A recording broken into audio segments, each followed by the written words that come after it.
जी भरद्वाज जी के साथ में सत्संग कर रहे हैं, ब्रह्म चर्चा हो रही है। आज भरद्वाज जी सुन रहे हैं और राम जी ब्रह्म ज्ञान दे रहे हैं। अदरम मुखान युथोर मंत्र, जिनके मुख से ही सब मंत्र निकले हैं, आज वो भरद्वाज को ज्ञान दे रहे हैं ब्रह्म का। भरद्वाज जी ने कहा, राम तुम्हारे बारे में सुना है कि तुम बहुत निपुण हो विद्या में, कुछ सुनाओ। तो संत महात्मा भी कभी कभी जो लोग आचार्य होते हैं उनकी वाणी से सुनने बैठ जाते हैं। तो आज महर्षि भरद्वाज सुना रहे हैं, राम सुना रहे हैं, भरद्वाज सुन रहे हैं। रात भर चला सत्संग, कोई नहीं सोया। क्यों नहीं सोए? नींद किसको आती है जब कोई चाहने वाला आ जाए घर पे? तो जिसको अपन चाहते हैं अगर वो घर आ जाए तो नींद आएगी? सवाल ही नहीं, नींद किसको रखी है। राम की चाहत भरद्वाज में थी, तो राम आए तो भरद्वाज को नींद कहां। राम जी को, लक्ष्मण को तो नींद लेनी नहीं थी क्योंकि सोना ही नहीं था, सत्संग चल रहा है। प्रातः काल हुआ, सुमंत जी लौटकर अयोध्या पहुंच गए। अयोध्या सुमंत जी पहुंचे, सारी प्रजा पहुंची साथ में। देखा अयोध्या का जो महल है, शीश महल, राजा दशरथ का महल, वहां पर कोई नहीं है, केवल एक महात्मा बैठे जिनका नाम है वशिष्ठ मुनि। उस महल पर कोई नहीं है, महात्मा बैठे हुए दरवाजे पर, बाकी तीनों रानियां अंदर हैं। राजा की मृत्यु हो गई। राजा दशरथ सुरपुर चले गए। तीनों रानियां हैं अकेली, गोद में लेकर कौशल्या बैठी हैं। रात भर निकल गई, दिन आ गया। लौट के सुमंत जी पूरी अयोध्या पहुंची। पता चला राजा दशरथ मर गए। राम के वियोग में रुदन मच गया। पूरा दिन निकल गया। वशिष्ठ जी ने समझाया सबको, जो होना था हो गया, अब रोने से काम नहीं चलेगा। राम के पिता राजा दशरथ चक्रवर्ती सम्राट हैं और उनकी आत्म शांति के लिए कोई नहीं है उनके शरीर को दाग देने वाला, अंत्येष्टि करने वाला मौजूद नहीं है राम के पिता का। ये तो राम के पिता का समय इतना खराब आ गया अयोध्या का, तो आप तो भक्त भी नहीं है राम के। आपके जीवन में कितना भी भयंकर विलाप आ सकता है।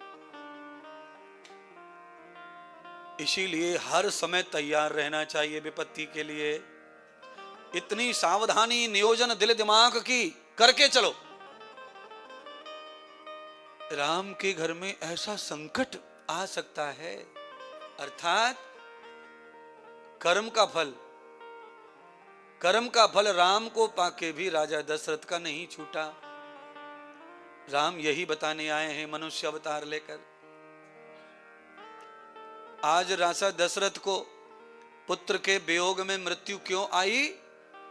तो भगवान शिव पार्वती को कह रहे हैं, पार्वती एक बार दशरथ की जो बहन है, उनके पुत्र हैं श्रवण कुमार।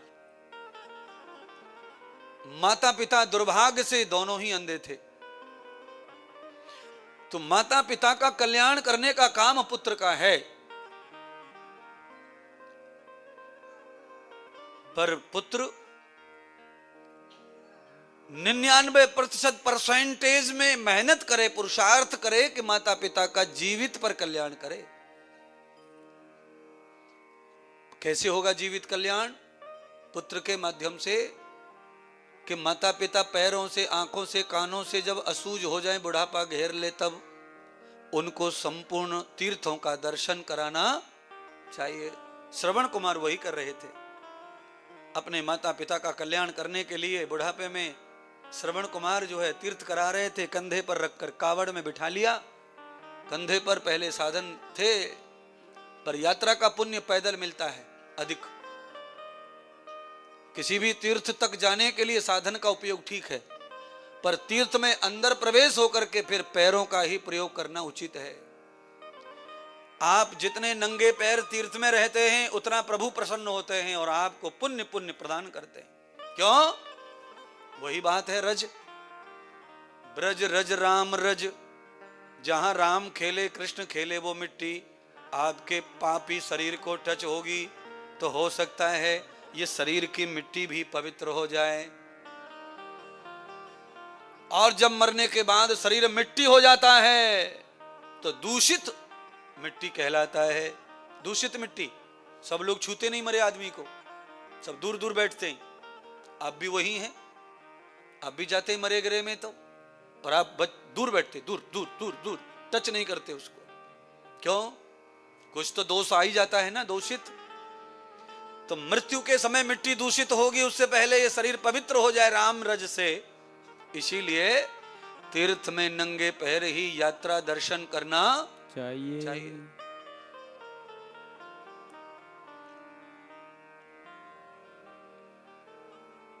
अब क्या हो, कौशल्या ही समझदार है। कई तो ज्यों की त्यों बैठी है मुंह फुला के, सब काम हो गए, इच्छा पूरी हो गई, विधवा हो गई, सब हो गया, तो भी यूं ही बैठी है, कोई फर्क नहीं। फर्क ऐसे नहीं आएगा, जब केकई को अपने कर्म पर पछतावा आएगा तब समझेगा केकई ने कितना बड़ा अपराध कर दिया है। क्या हो, कैसे हो, राम को वापस लाया जाए, वही पुत्र बड़ा है। पर वशिष्ठ जी ने कहा नहीं नहीं, पुत्र बड़ा हो या छोटा हो कोई फर्क नहीं पड़ता। इस समय भरत को, शत्रुघ्न को जल्दी बुलाया जा सकता है क्योंकि मामा का गांव पास में है और राम इस समय कहां है किसी को नहीं पता।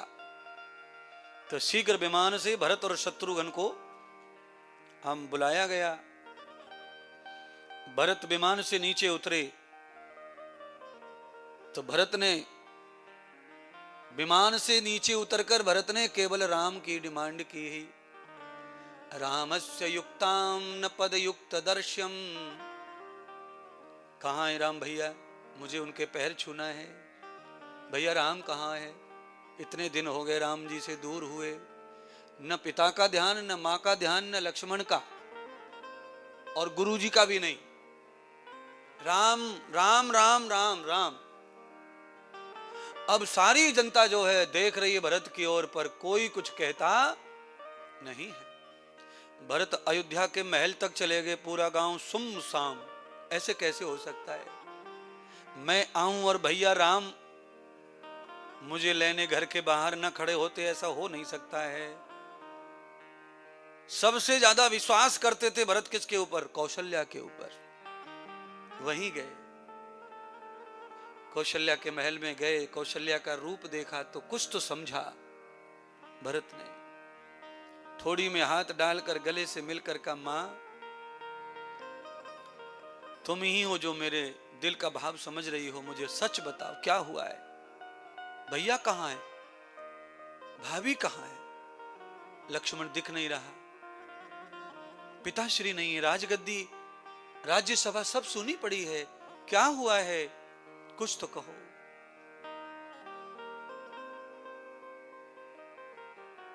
कौशल्या आंसू भर लाई, बच्चे को गोद में भर के रोने लगी।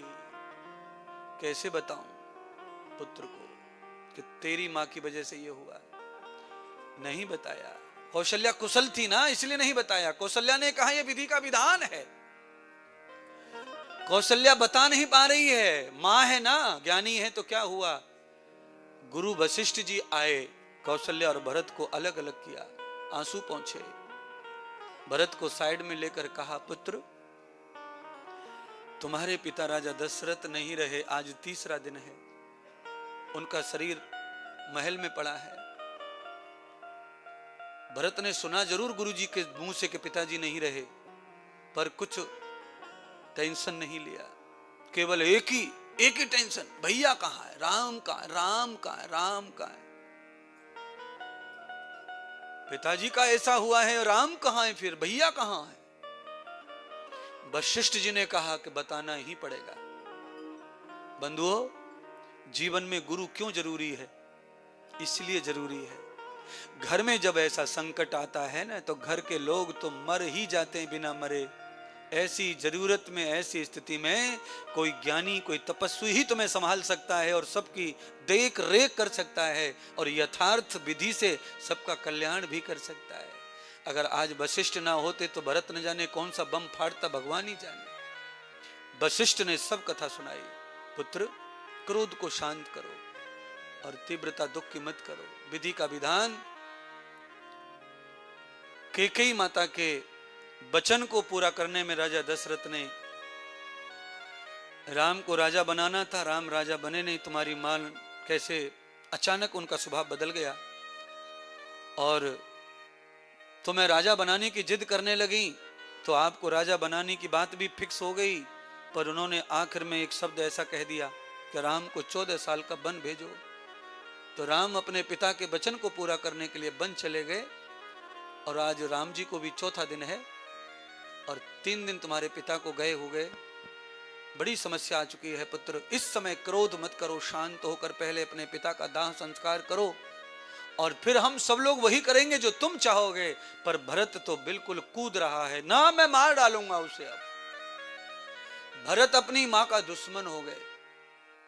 वो मेरी मां नहीं हो सकती है, जो राम की नहीं वो मेरे किसी, वो मेरी मां नहीं है, वो मेरी मां नहीं, मैं उसका मुंह नहीं देख सकता। और मुझे मत कहो तेरी मां मेरी, वो मैं मेरी मां है ही नहीं। वो तो राम की मां थी, राम की नहीं हुई है तो वो मेरी क्या होगी। श्राप दे दिया भरत जी ने अपनी मां को।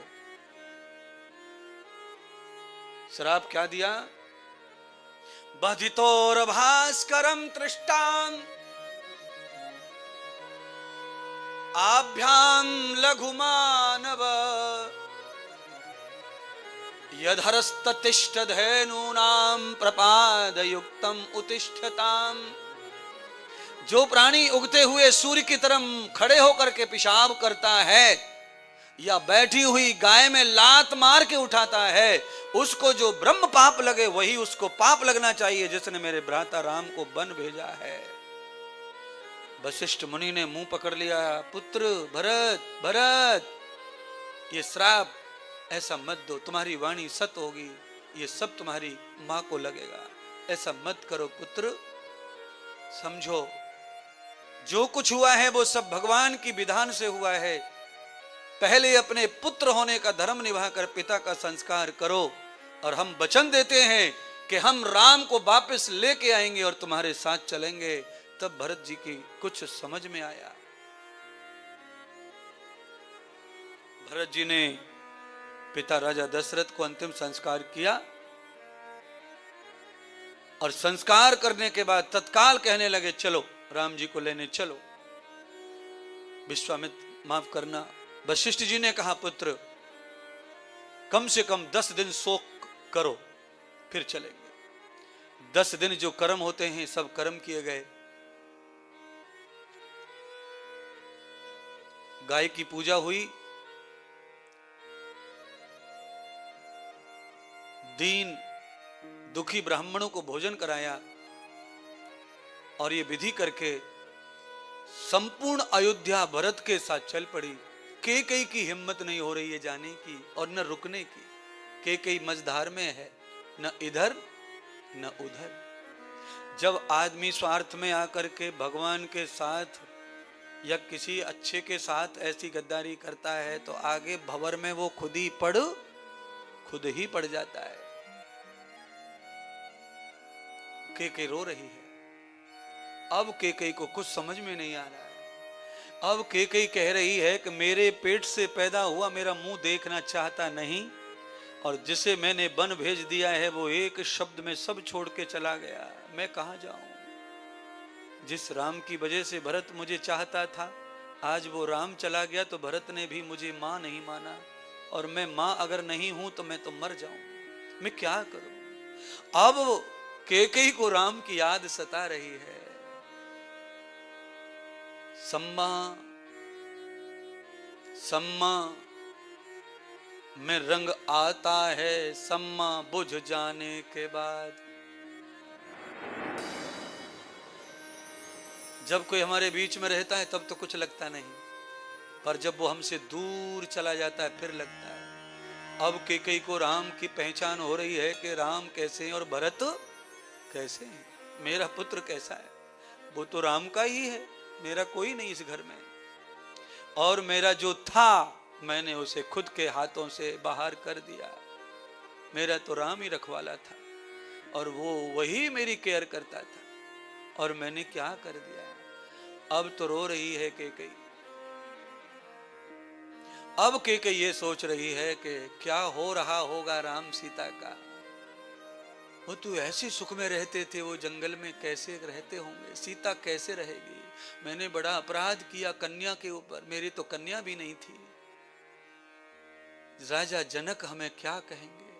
अब सब कुछ याद आ रहा है। देखिए आदमी स्वार्थवश जब गलती करता है ना तो बाद में पछताता खूब है, फिर वो खूब पछताता है, मैंने गलती किया है, मुझे ऐसा नहीं करना चाहिए था। आदमी जब अज्ञान में मतलबी हो जाता है तो थोड़े दिन उसकी बुद्धि खत्म हो जाती है, घंटे 2 घंटे 4 घंटे, दिन 2 दिन। गलती पर आदमी स्वयं पश्चाताप करता है। रो रही है, पर कौशल्या तो कौशल्या है।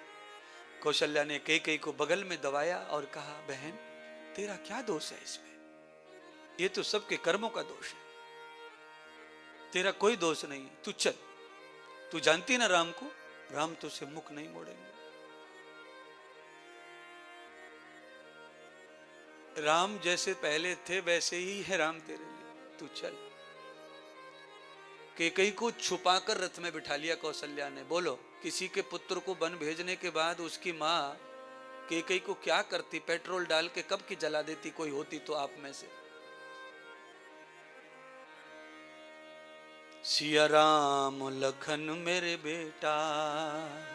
कैकेयी अब रथ में रो रही है और कल्पना कर रही है, सिया राम लखन मेरे बेटा किस हाल में होंगे, उन लाडिलों के दर्शन 14 साल में होंगे, 14 साल में होंगे। सिया राम लखन मेरे बेटा किस हाल में होंगे, उन लाडलों के दर्शन 14 साल में होंगे, 14 साल में होंगे। मेरे बहू और बेटा, मेरे बहू और बेटा, मेरे बहू और बेटा, मेरे बहू और बेटा।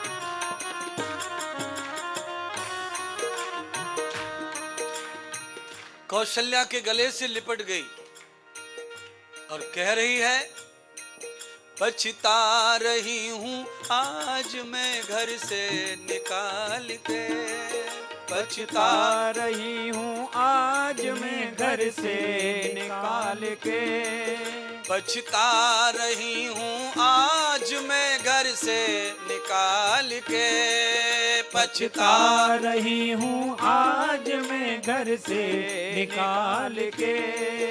ये कर्म किया है मैंने सब देख भाल के, ये कर्म किया है मैंने सब देख भाल के।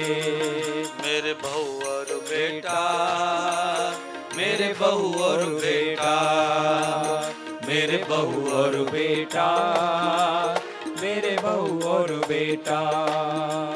सिया राम लखन मेरे बेटा, सीताराम लखन मेरे बेटा किस हाल में होंगे, किस हाल में होंगे, उन लाडिलों के दर्शन 14 साल में होंगे, 14 साल में होंगे। उन लाडलों के दर्शन 14 साल में होंगे, 14 साल में होंगे, 14 साल में होंगे।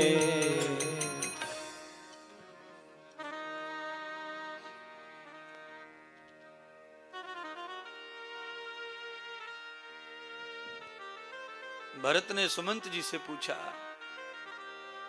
सुमंत जी आपके प्राण क्यों नहीं निकले जब राम को आप ले जा रहे थे? तो सुमंत जी रो रो कर चुप हो गए, कुछ कह नहीं सकते।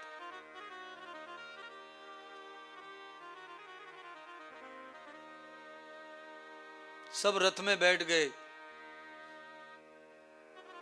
पर भरत रथ में नहीं बैठे। क्यों नहीं बैठे? अगर स्वामी को मनाने जाना है तो राजा बन के नहीं, भिखारी बन के जाना चाहिए। भरत जी पैदल पैदल जा रहे हैं। पता चला कि भरत आ रहा है निषाद राज को। चक्रवर्ती राज्य था तो पताका लहरा रहे थे रथों पे, तो झंडे अगर लहरा रहे हैं रथों पे तो ये माना जाता था कि ये लोग जो है सेना लेकर आ रहे हैं, युद्ध होगा। तो निषाद को ऐसा लगा कि जिसकी मां इतनी बुरी है उसका बेटा कितना खराब होगा। तो सारी सेना खड़ी कर दी कि आक्रमण कर देना, मार डालना भरत को। सारी सेना अयोध्या की नष्ट कर देना।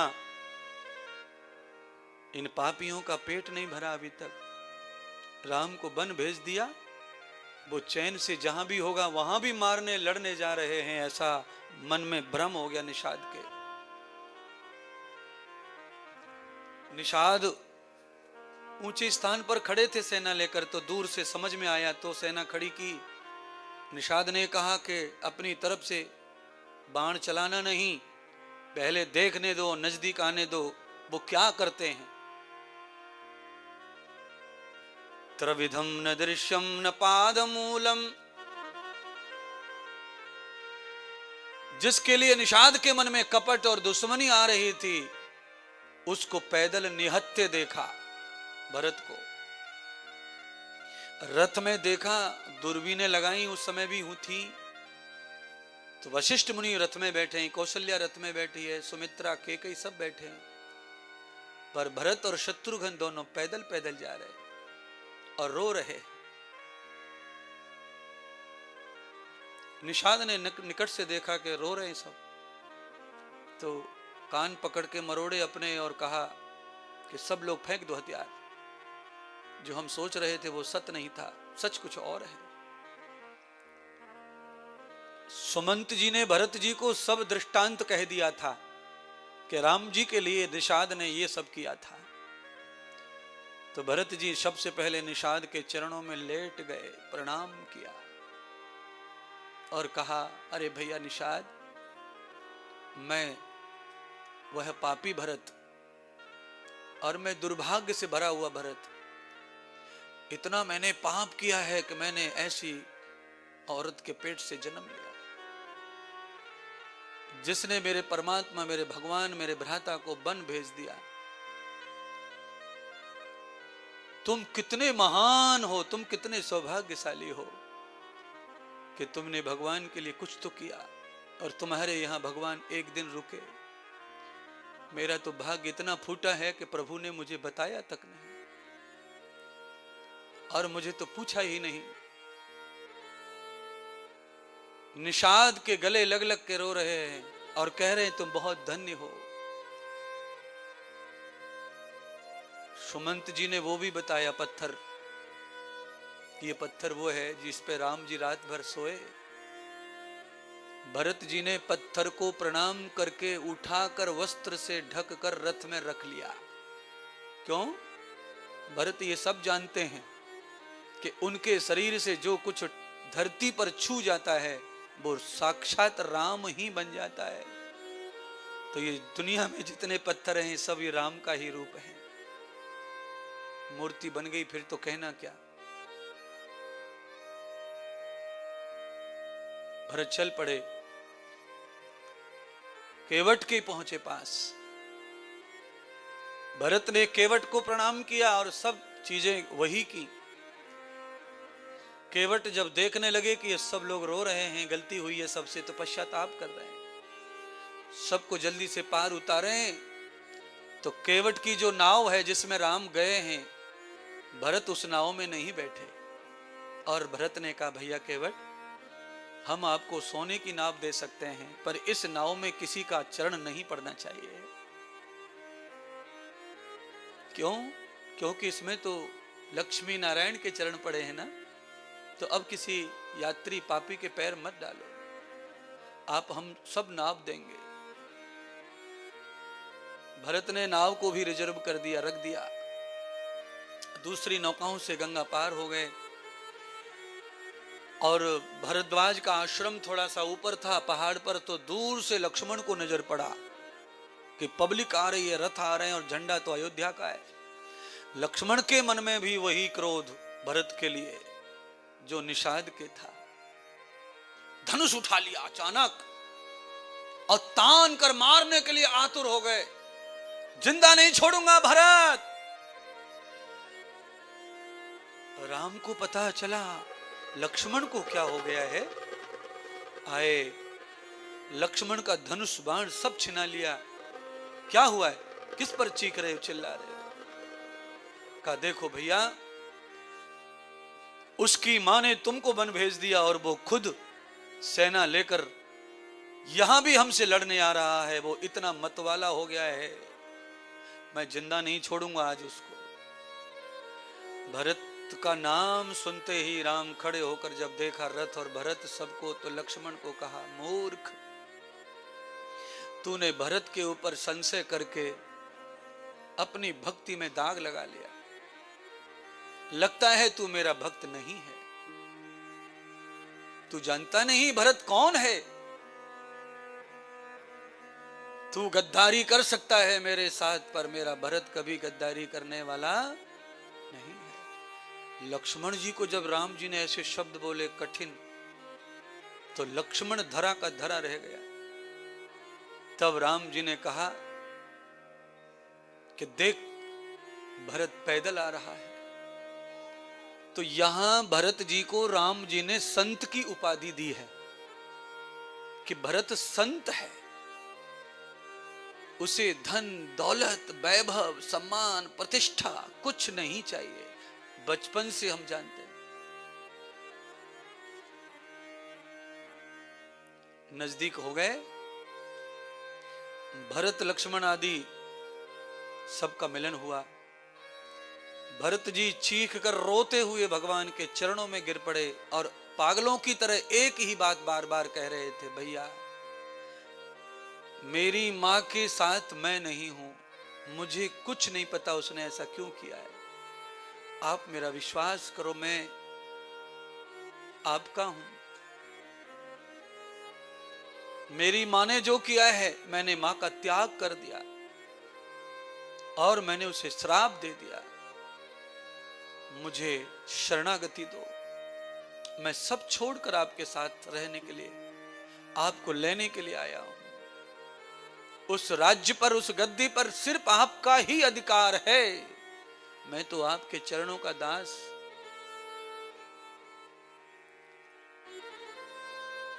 रथ से वशिष्ठ मुनि निकले, राम जी ने प्रणाम किया, भरद्वाज जी ने भी, लक्ष्मण ने, सबने।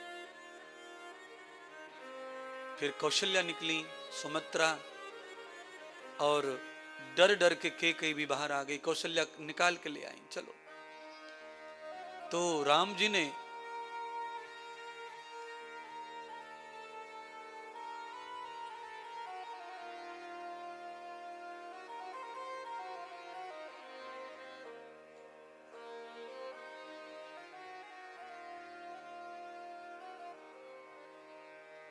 सबसे पहले कैकेयी को प्रणाम किया।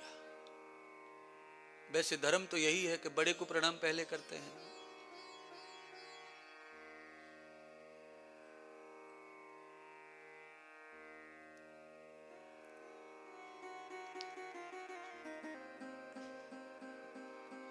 कैकेयी को राम जी ने हृदय से लगा लिया, भर लिया।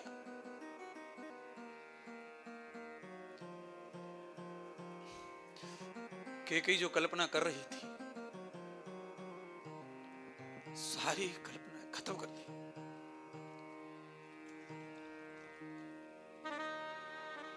सारी कल्पनाएं मेट दी राम जी ने। राम मुझे देखेगा नहीं, राम नफरत करेगा, सब कुछ सोच खत्म कर दी राम जी ने।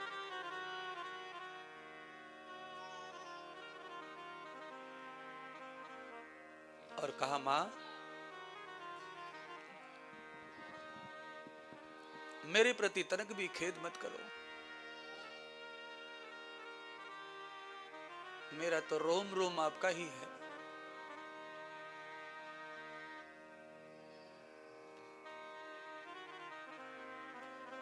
सारे लोग बेहाल हो गए। अब कोई शेष नहीं रहा जिसके आंसू बह रहे हो। इतने ज्ञानी वशिष्ठ जी रोने लगे।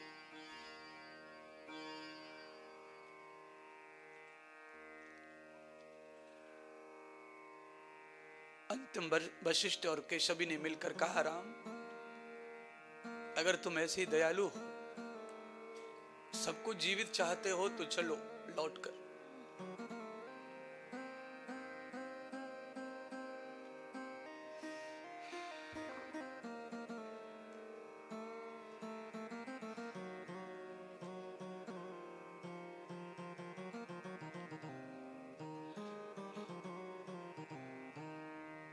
अभी तक किसी ने बताया ही नहीं कि पिता नहीं रहे।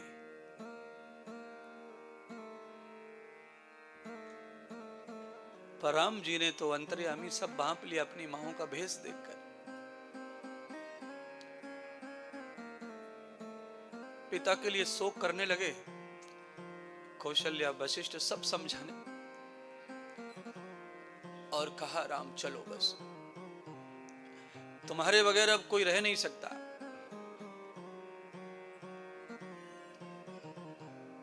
राम जी ने सबको अलग अलग समझाया। भरत को उठाकर हृदय में रखा और गोद में बैठ के लेकर और समझाने लगे सब बात। कहा, पुत्र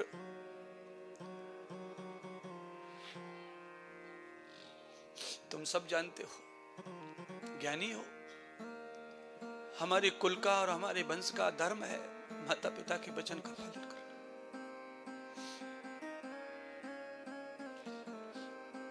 और आज वचन टूट गया तो पिताजी तो चले गए, और मरने वाले का वचन पूरा करना हमारा कर्तव्य है। इसलिए भरत, अगर तुम मुझे बड़ा मानते हो और उस राज्य का राजा मानते हो तो राजा का आदेश है कि तुम सबको लेके लौट के जाओ और मेरा आदेश मान करके उस अयोध्या की सेवा करो। 14 वर्ष पिता की आज्ञा का पालन करके हम यूं ही लौट के आएंगे और सब साथ मिलकर रहेंगे।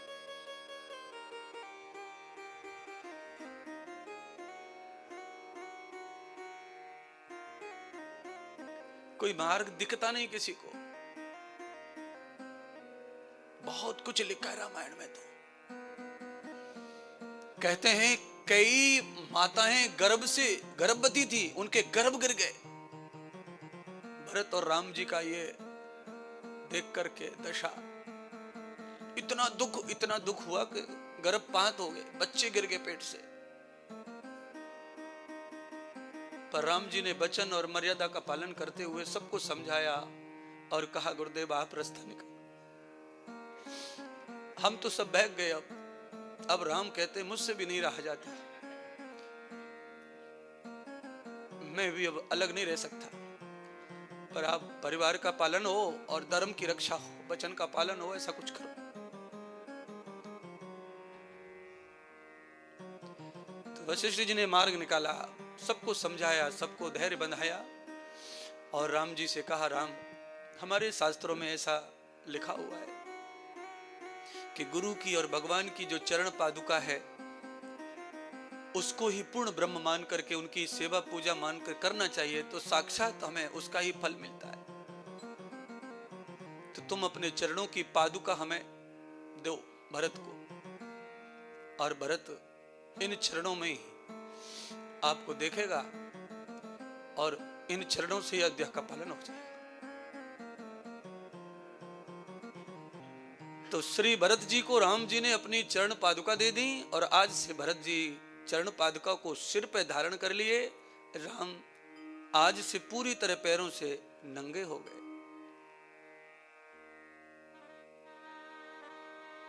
भरत जी लौटे तो चरण पादुका को गंगा स्नान कराया,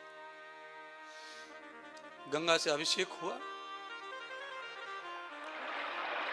और स्थापना हुई आके अयोध्या में गद्दी पर। भरत ने वशिष्ठ जी के सामने गद्दी पर रख के पादुका को व्रत लिया कि भगवान श्री राम 14 वर्ष के वन में हैं और मैं महल में हूं, पर गुरुदेव इन चरणों की शपथ लेकर कहता हूं कि जिस तरह राम सीता जी के भाभी के साथ रह के ब्रह्मचारी हैं, वैसे ही भरत भी अपनी पत्नी के साथ इस महल में इसी धर्म का पालन करेगा। भैया राम कंद फल पत्तियां खाएंगे, भरत भी उसी का आहार करेगा। राम जमीन पर सोएंगे तो भरत भी जमीन पर ही सोएगा, और जो कुछ होगा वो चरण पादुका से शासन चलेगा, और मैं समाज की सेवा करूंगा। यह कहकर के भरत ने चरण पादुका की स्थापना कर दी और अयोध्या में सकुशल सब चलने लगा। और श्री भगवान राम भरद्वाज ऋषि से आशीर्वाद लेकर के आगे की तरफ प्रस्थान करने लगे। सियापति राम चंद्र भगवान की जय हो।